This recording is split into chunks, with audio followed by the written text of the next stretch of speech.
The Australian Football League, the AFL, is at it again, dishing out questionable punishments for behaviour they deem inexcusable.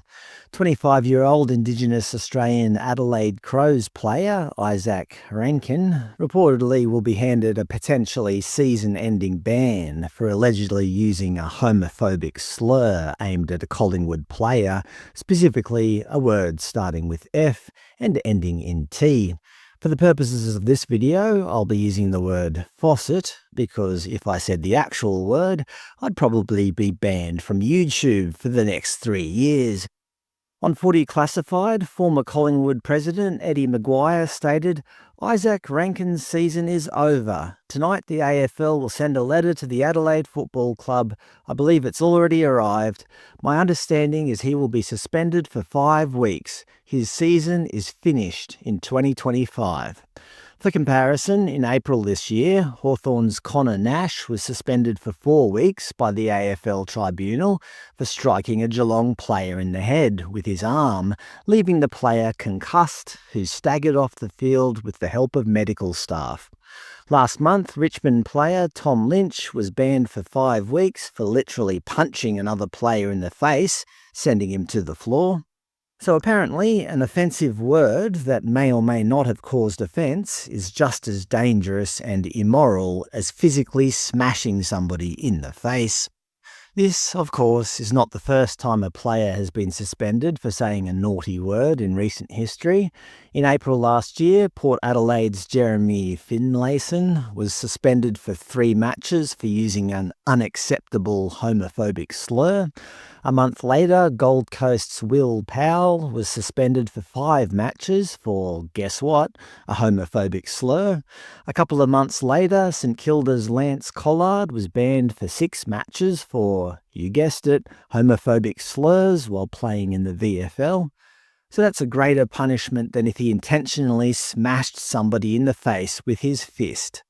Last month, West Coast's Jack Graham was handed a 4-match ban for a highly offensive homophobic slur. The AFL said Graham's sanction would have been heavier had he not self-reported.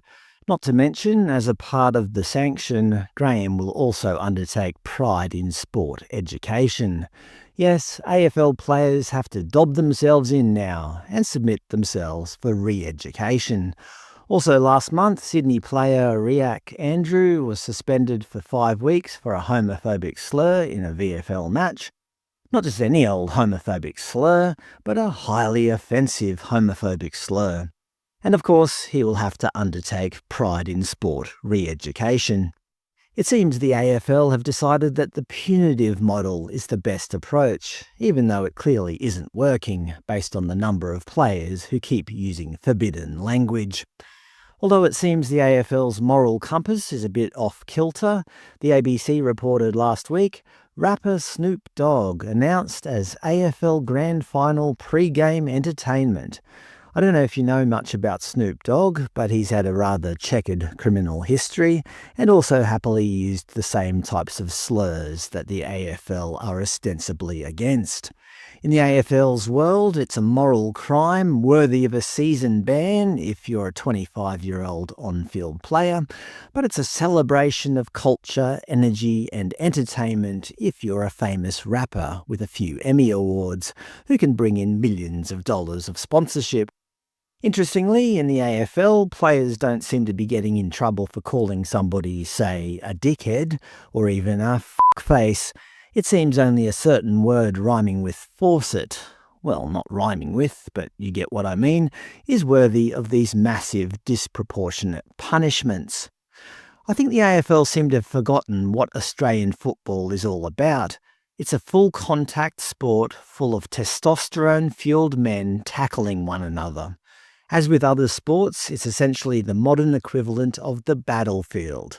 It offers a controlled environment for peaceful competition between rival groups, where physical aggression is governed by rules and has a clear conclusion, with no lives lost. Obviously, during the intensity of battle, men will eventually say something stupid. We can't expect them to all act like Rhodes scholars, carefully thinking out every word they say. I mean, they're footballers, for crying out loud. Sure, some people do find the word faucet highly offensive, but that's their individual feeling. It's not some kind of objective fact about the word.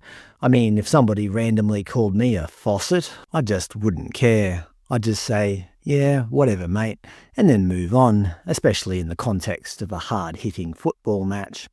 Many public commentators have said that Izak Rankine deserves his punishment, but I would push back against that.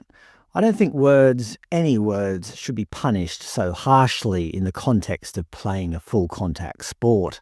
Actual damage to people is being punished less severely than a word that potentially doesn't even cause any offence.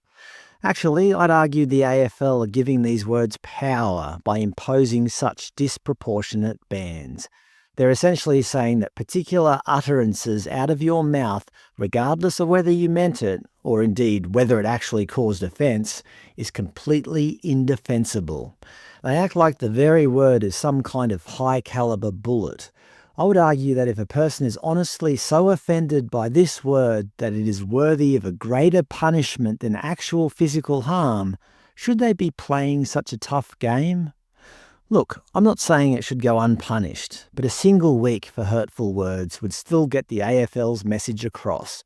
Heck, sending the player off for 10 minutes during the game would still get the message across. No player even wants to miss 10 minutes of playing footy. So let's keep this in perspective. Yes, words can hurt, but not everyone is hurt by them, and certainly not everyone who says them on the field actually mean what they say. It's a rough game with lots of physical jostling and men getting in each other's faces. So of course, occasionally, these men are going to say something stupid in the heat of the moment. They're not actually calling anybody gay, they're just reacting to physically rough situations in a heated environment.